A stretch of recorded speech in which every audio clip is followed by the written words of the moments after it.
আপনি ভাবছেন মোথাবাড়ি, কালকে তো আপনার বাড়ি। আপনি যদি ঐক্যবদ্ধ না হন, আপনি যদি বেঁচে থাকার লড়াই না করেন, তাহলে কখনো টিকে থাকতে পারবেন না। আমি শুধু কতগুলো ডাটা আপনাদেরকে দিতে চাই আমার হিন্দুদের। 1951 সালে প্রথম সেন্সাসে পশ্চিমবাংলার হিন্দু জনসংখ্যা ছিল 85 ভাগ। আজকে আমরা 67 ভাগে এসে গেছি। বেশি দিন লাগবে না, যেদিন 50-এর নিচে নেমে যাবে না, সেদিন ধর্ম নিরপেক্ষতা, সংবিধান, ধর্ম যার যার উৎসব সবার, সম্প্রীতি, মিলেমিশে চলো, সবাই একসঙ্গে চলো, এইসব কথা বন্ধ হয়ে যাবে।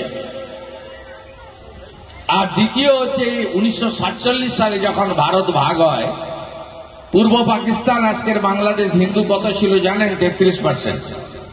আজকে হিন্দু কত জানেন? 7%। তাই নিজের ছেলেকে ডাক্তার করবেন, ইঞ্জিনিয়ার করবেন, উকিল করবেন, মেয়েকে নার্স বানাবেন, আরো অনেক কিছু করবেন, করুন। ভালো বাড়ি করবেন, সম্পত্তি করবেন, গয়না করবেন, করুন, কেউ আপত্তি করছে না।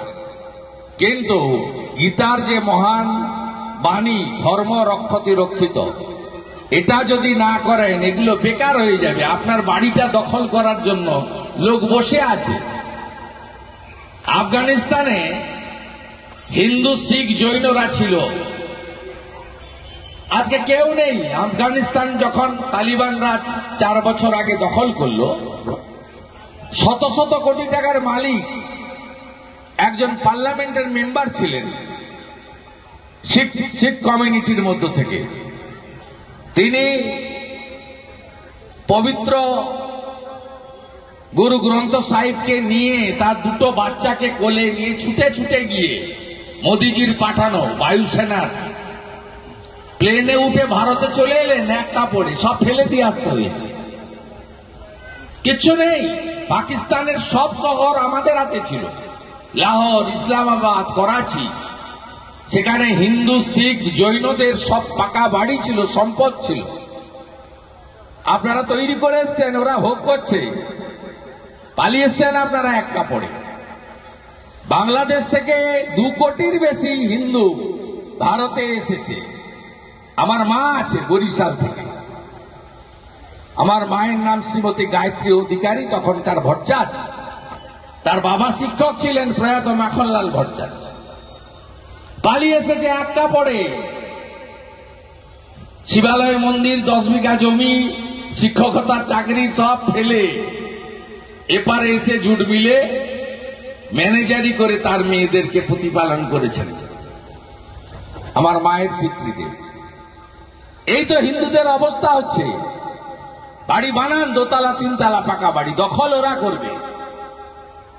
জমি কিনুন, ফিশারি করুন, দখল ওরা করবে। পাকিস্তানে করেছে, বাংলাদেশে করেছে, আফগানিস্তানে করেছে। তাই দয়া করে ঐক্যবদ্ধ হন, বিভক্ত হবেন না। অনেক কিছু চাওয়ার বিনিময়ে নিজেকে বিকিয়ে দেবেন না, ভয় পাবেন না।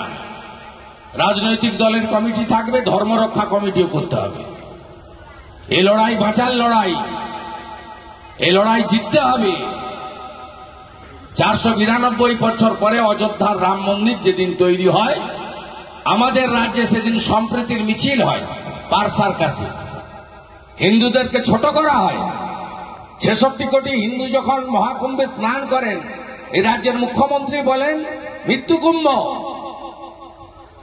উনার পার্টিরও তো অনেক হিন্দু নেতা আছে, তারাও তো গিয়ে স্নান করে এসছে। 20 জন এমএলএ, 3 জন এমপি, তারাও মৃত্যু কুম্ভে ডুব মেরে এলেন।